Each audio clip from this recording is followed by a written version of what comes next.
Thank you for the song this morning. I hope everyone brought their big Bible because the little one's just not going to cut it. We are going to the book of Isaiah to begin a series through Isaiah. So we'll be going to Isaiah chapter number 1. So this will be message number 1 in our series entitled, What Isaiah Saw. So we're going to start with just verse 1 as we look at an introduction and overview of the book of Isaiah. The vision of Isaiah, the son of Amoz, which he saw concerning Judah and Jerusalem in the days of Uzziah, Jotham, Ahaz, and Hezekiah, kings of Judah. So Isaiah is one of the longest books in the Bible. It is the second most quoted and referred to Old Testament book in the New Testament, and of course the first being the Psalms. But all major sections of this book are attributed to Isaiah in the New Testament. I think the prophet is mentioned by name over 20 times in the New Testament as well. So in our English Bibles, and you may have a table of contents or something in the beginning that divides these books into categories. Isaiah is the first of the major prophets. In our Bibles are divided into the major prophets and the minor prophets. So the major prophets being Isaiah through Daniel, the minor prophets being Hosea through Malachi. And it just has to do with the length of the books that were written. It doesn't have anything to do with anything else as far as major and minor prophets are concerned. But the Hebrew Old Testament was collected into 3 collections of scrolls: the law, the prophets, and what was called the writings. Now, the prophets were further divided into the former prophets and the latter prophets. The former prophets included the books that we know of as Judges, 1st and 2nd Samuel, and 1st and 2nd Kings. And so prophets such as Elijah and Elisha would belong to this group. But it's also worth noting that none of the former prophets, those that are classified former prophets in Israel, none of the former prophets left any written prophecy. All of the written prophecies that we have comes from the latter prophets, beginning with Isaiah. So those latter prophets include Isaiah through Malachi, and Lamentations was actually a part of the collection known of as the writings, though generally it's included in the major prophets in our English Bibles. But and we've talked about this before in studying the Hebrew Old Testament and our English, which our English organization is mostly based on the Septuagint translation. But it's all the same material as what it was, but the books were arranged a little differently in the Hebrew Old Testament. So the latter prophets can then be further subdivided into 3 categories. You had those that were prior to the exile, the destruction of Jerusalem by Babylon. You had those that were during the time of the exile, those 70 years of exile, and then those that were post-exile. Of those 3 categories, those that were prior to the exile were Obadiah, who prophesied to Edom, Jonah and Nahum, who prophesied to Assyria, Amos and Hosea, who prophesied to Israel, and those that prophesied to Judah were Zephaniah, Joel, Micah, Isaiah, Habakkuk, and Jeremiah. And then during the time of the exile, you had the prophets to Judah, Ezekiel, and Daniel. And then after the exile, excuse me, you had the prophets to Judah, Haggai, Zechariah, and Malachi. Now, some commentators and scholars and such have referred to Isaiah as the Bible within the Bible. Because its scope of history, its scope of prophecy, its scope of theology, just the amount of material and the type of material that's covered in this book makes Isaiah somewhat difficult to read, to study, and to preach. And some commentators refer to it as more of a prophetic encyclopedia, or even an anthology of prophecy rather than a book. And there's good reason for that, because in Isaiah there's no narrative flow. It's not like reading, even the Pentateuch, or some of the earlier books, the historical books, and so on. And even among some of the other prophets, there's some of the other prophets deal with usually one main event, and everything is sort of centered around that. And Isaiah's not structured that way. And the book also includes pretty much every type of writing in Scripture can be found in the book of Isaiah. But there is sort of a rough chronological progression in Isaiah. And so we can sort of follow it this way, and this would sort of be the line. Israel and Judah are guilty of covenant disobedience. And there are Assyrian invasions, and ultimately, through the Assyrian invasions, the northern kingdom of Israel ends up captive and scattered, and Judah is greatly threatened and seems to be on the verge of falling, but then Judah is delivered. And then comes the prediction of the Babylonian invasion that is to come, and when Judah will fall and will go into captivity. And then the fall of the Babylonians. They're being conquered by the Medo-Persians, and Judah's exile, and all of that.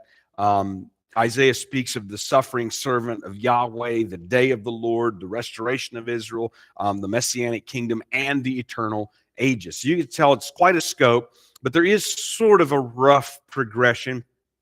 But the problem is, as you read those things, they don't necessarily always appear in order, and they don't always appear neatly divided or given transition marks and such, so that you always know where you are. So it's sort of further complicated in Isaiah, because there's a blending of immediate things that are more immediate to Isaiah's time and those that he's prophesying to. There are things that are in the future that is nearer, that's closer. There are some things that he prophesies that later are fulfilled within the book, or within a short time after the book. And then there are things that go to the far future. And again, these things are not sort of neatly categorized, as they oftentimes appear very, very close to one another. And one example would certainly be when Jesus in the synagogue at Nazareth read from the scroll of Isaiah, and he just stops mid-sentence. And if you read in Isaiah, it all just flows together. And yet Jesus clearly made a distinction, and the part of that he fulfilled during his incarnation, and the rest of that is going to be fulfilled at his second coming. But you're reading through Isaiah, and there's nothing there to indicate a break necessarily. It just all appears together.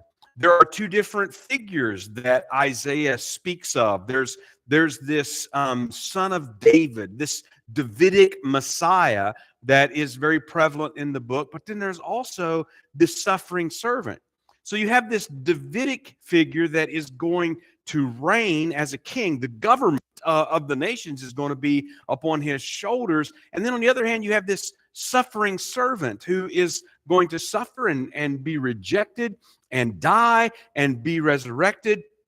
And one of the questions, and in fact, one of the typical objections that arise within Judaism pertaining to the book of Isaiah is that these are different figures. They can't be the same figure.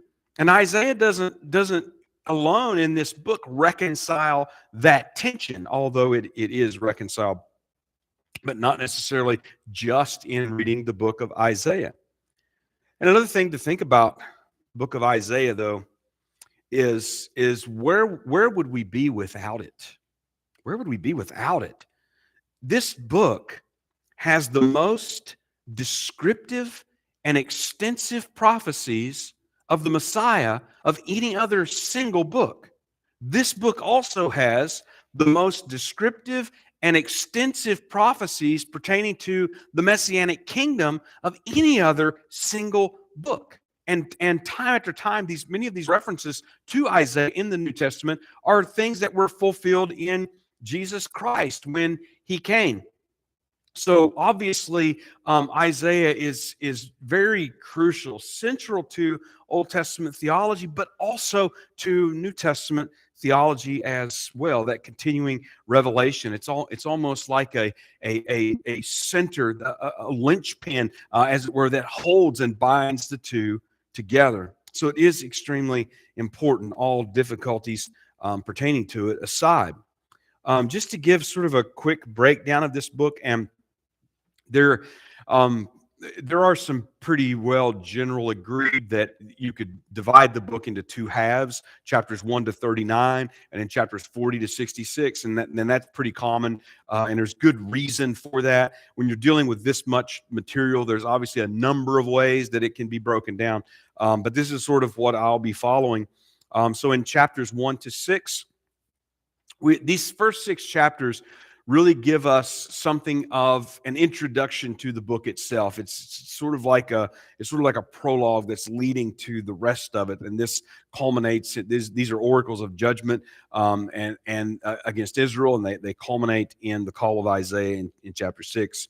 Verses 7 to 12 is oftentimes referred to as the book of Emmanuel, because those key prophecies pertaining to the coming of the Messiah in that part of the book, his Davidic ancestry, his being born of a virgin, all of these sort of things that are found there. Chapters 13 to 23 are woes to the nations, these nations that are around Israel and Judah. And so you just get chapter after chapter of condemnation and judgment that is pronounced on all of these various nations. Chapters 24 to 27 deal more specifically on God's victory, his judgment as overcoming his enemies. Chapters 28 to 35 is where we get many warnings for trusting in nations rather than in God. And if you would want to pinpoint sort of a central issue in Isaiah, and that's somewhat challenging, but if you wanted to pinpoint a central issue in Isaiah, it would be that issue. Is Israel, is Judah going to trust in God, or are they going to trust in the nations and the gods of the nations? And Isaiah also contains one of the lengthiest, most extensive denunciation of idols, and exaltation of the sovereign supremacy of God of any single book. Chapters 36 to 39.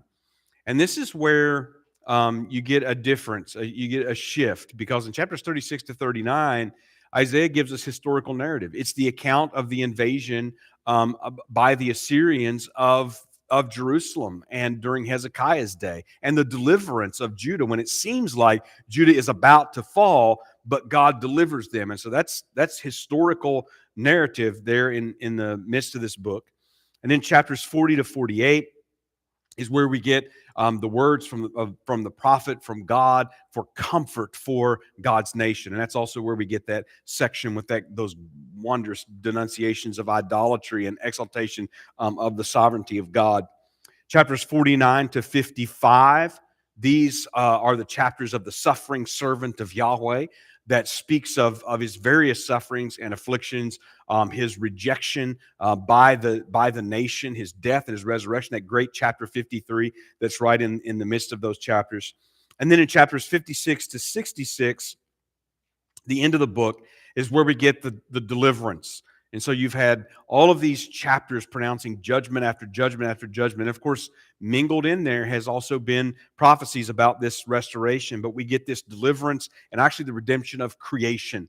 And we get that view by the end of the book of Isaiah. And there have been some that have sort of pointed out how that Isaiah roughly follows Genesis to Revelation, and that's one of the reasons why it's referred to as the Bible within the Bible. And there's something to that, but we don't want to observe that too strictly. But nevertheless, so that is the outline of the book that we will follow.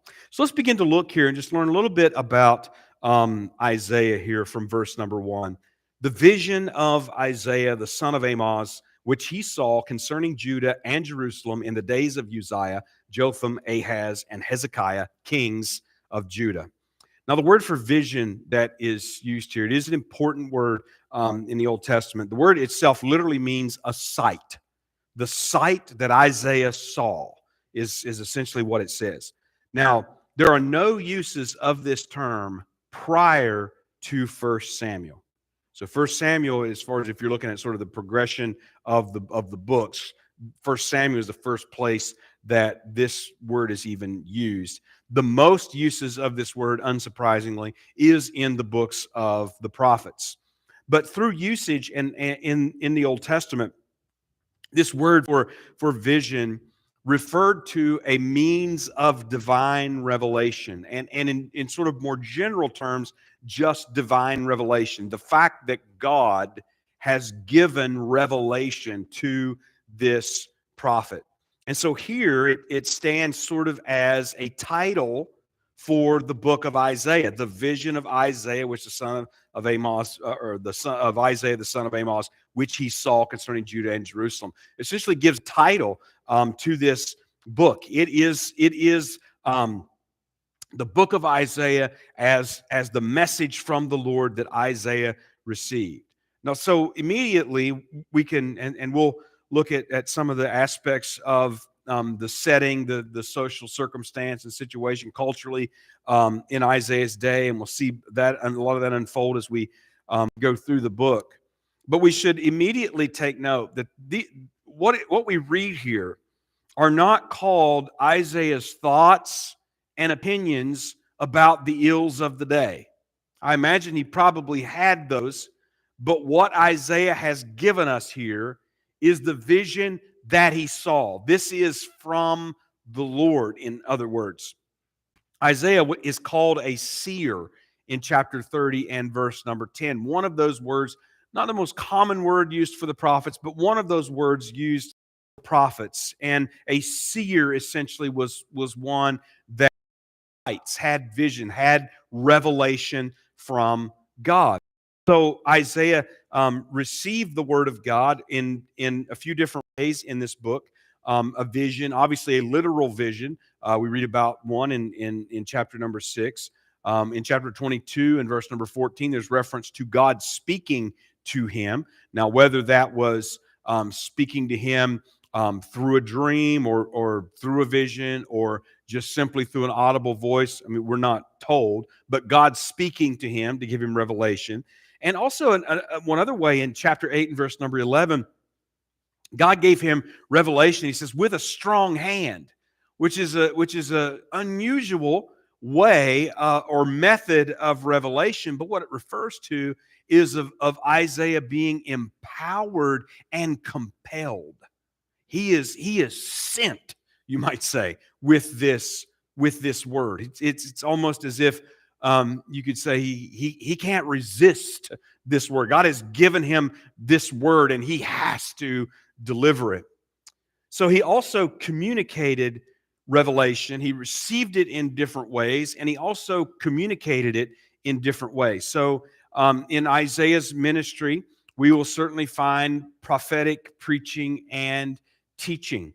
In Isaiah's ministry, we will find Isaiah involved in various symbolic acts where he is acting out something in some way that is communicating to them, and also obviously in writing, the writing of placards as well as this written prophecy that we have as well.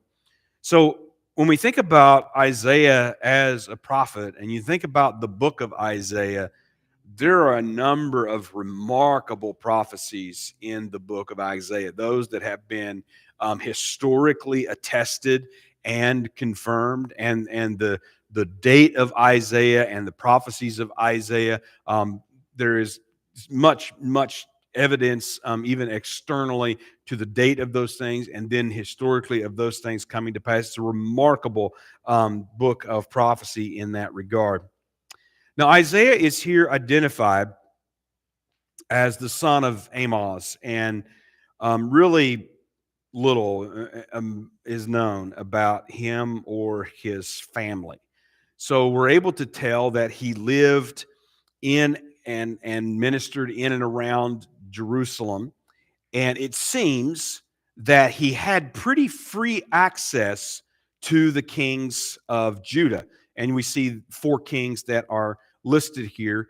He had pretty free access, and so that's led many scholars to think that he probably was some sort of a family relation to the king, some sort of family, maybe distant cousin, something, so in some ways he's somewhat related to the kings because he seemed to have pretty free access to them. We don't know that for certain, but we can see that certainly was the case, that he had that access. There is a mention of his wife and the fact that he had at least 2 sons in chapter 7 and 8. We can also discern that Isaiah didn't seem to be an extremely popular prophet, though he did have a small group of followers, according to chapter 8 and verse number 16.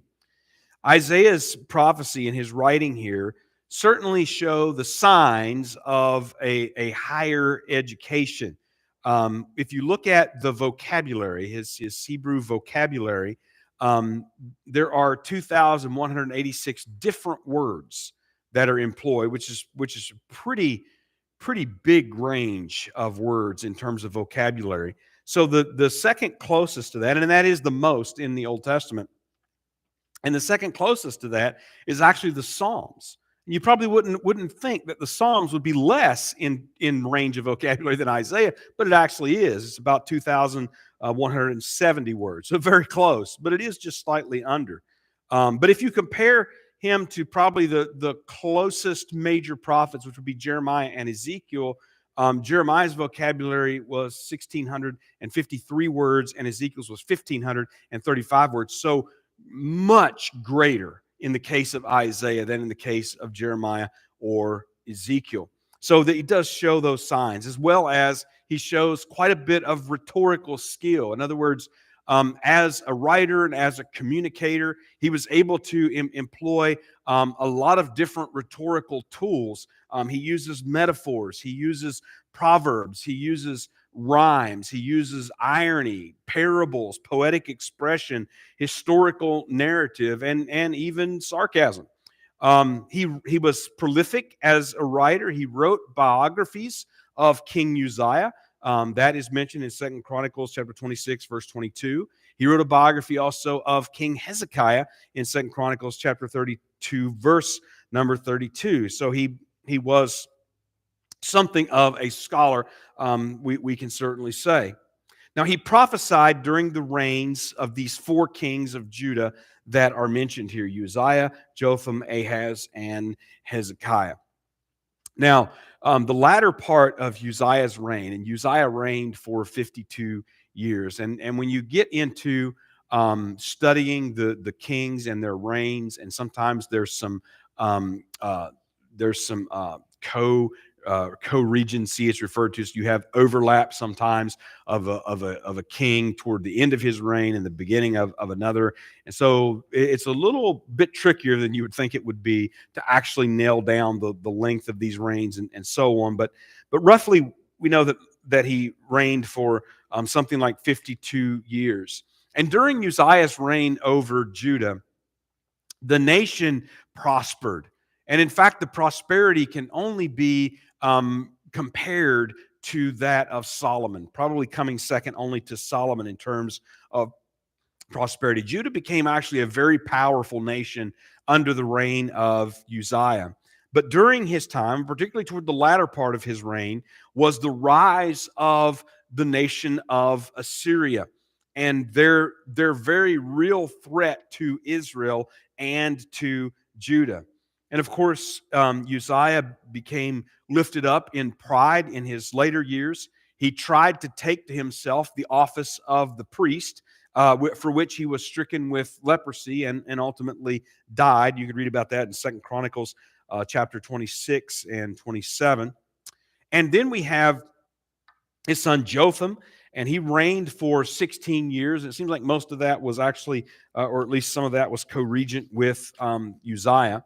And during his reign, things pretty much remained the same for Judah, except Assyria was continuing to increase and gain power. They were becoming the true world power at that time.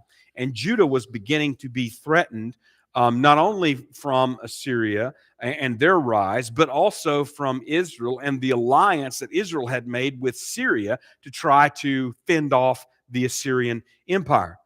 And then we have the reign of Ahaz, and Ahaz reigned about 16 years. And during Ahaz's reign, Judah rapidly increased in paganism and idolatry. And Ahaz refused the alliance with Israel and Syria, which he knew was just a thinly veiled effort to depose him. They wanted to remove Ahaz from the throne. They wanted to install their own king that they could control. Essentially, they were trying to bring an end to the line of David. They were not successful in that. But they sought this alliance as sort of as a guise, and Ahaz refused that. But then he secretly was seeking alliance with Assyria, whom they had felt some threat from before. But this alliance, it did help them in terms of the threat from Israel and Syria, but it led to the adoption of many of the idolatries of the Assyrians within Judah. They worshipped Baal and Molech. Ahaz burned 2 of his sons at Hinnom. He replaced the altar at the temple with an altar to an Assyrian idol. He robbed the temple in order to pay tribute to the Assyrians, and eventually closed the temple, declared the worship of Yahweh finished. Israel, of course, went on to be conquered by Assyria and dispersed among the nations. And then we get to the reign of Hezekiah.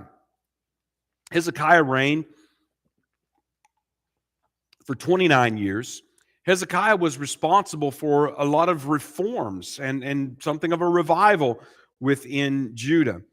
And this threat of invasion from the Assyrians, as they had grown so powerful by this time, this threat was so real and so Syria. And eventually Hezekiah refused that tribute, and that's what led to the invasion of Sennacherib against Jerusalem. And of course, Hezekiah refused those conditions of surrender, and God ended up destroying the Assyrian army and delivering Jerusalem and Judah. And then we have the reign of Manasseh that came afterward. And Isaiah lived, by all accounts, into the reign of Manasseh, though how long is uncertain. Manasseh was an extremely wicked prophetic ministry, and it's not hard to imagine or to be able to conceive of possibly over 50 years of prophetic ministry that Isaiah was involved with before his death. And again, the Bible doesn't give us anything about the death of Isaiah, but there is historical tradition. He was indeed martyred at the hands of King Manasseh. So Isaiah, as a book, presents to us a message of judgment, but also of salvation. And in fact, it's I don't know what the percentages might be, but as you read and study Isaiah, it might seem about equal parts judgment and salvation, though it sort of feels like the judgment is more prominent. He prophesied that Israel would be judged and be thoroughly judged. And he uses a lot of different imagery, and we'll see that in just easily beginning in the first chapter. That they would be judged, but also that they would not be destroyed. A remnant would be preserved and ultimately restored in the land promised, exalted above the nations of the earth, while the Davidic king reigns from Jerusalem. He prophesied of the Davidic servant, or the Davidic Messiah, and the suffering servant of Yahweh, that he'd be a virgin in chapter 7 and verse 14, that a forerunner would announce his way, that he would become the cornerstone that God would use, chapter 28, verse number 16, that he would arise from the nations in chapter 9, verses 1 to 2, that he would be of the root of Jesse, chapter 11 and verse number 10, that he would suffer and die and be resurrected in chapter number 53. And again, things written roughly 700 years before Jesus was born. So it might seem like that Isaiah is an old book, far removed from us today. But in the midst of a world of turmoil and uncertainties, the primary message of Isaiah is really the same as it is today. Trust God and not men, not silver or gold, not in horses and chariots, not in nations and armies. That is the same message today. And so it should prompt us to think as we read these pronouncements of judgment, and we're going to get plenty of sort of denunciations of things going on within Israel and Judah. And it's easy sometimes to sit on the sideline as a spectator and just sort of give them a little tisk at all of their ways. But do we really think that we are so much better? It's a good time. It's a good cause of reflection. Where am I looking to? What am I looking? Whom am I trusting in? Really, to save my life, to deliver me, to bring an answer to all the things that we see going on around us. And the prophets certainly give us that sort of reminder in the Old Testament. God is not unaware of what's going on, but he also is showing us through the prophet Isaiah, as well as through the others, what he's going to do about it, what he has done and is going to do. Isaiah prophesied to Judah and Israel, but he also spoke God's word to the nations, which should not be overlooked. Israel and Judah were guilty of sins of covenant disobedience, and that's going to come out very plainly in this book. The nations were guilty of sins, and they are condemned and promised judgment, but they were not parties of the old covenant. They were guilty of sins, and their judgment is pronounced, but they are not accused of covenant disobedience that Israel and Judah were accused of, because they were the nation that God chose and entered into that covenant with them, as we spent time studying the Old Covenant recently. The judgments that are spoken of in this book, especially that of the day of the Lord, they are coming on all nations. It's not just Israel, not just Judah that are going to suffer in this judgment. It is coming upon the world. And so there is certainly much in the book of Isaiah. There is much that has been fulfilled to this point. There's also a lot in Isaiah that is yet to be fulfilled, meaning that the book of Isaiah speaks as much to us today as it did when it was written. So it certainly is a book that should concern us and does speak to us. All right, we will stop here and we will close with a hymn.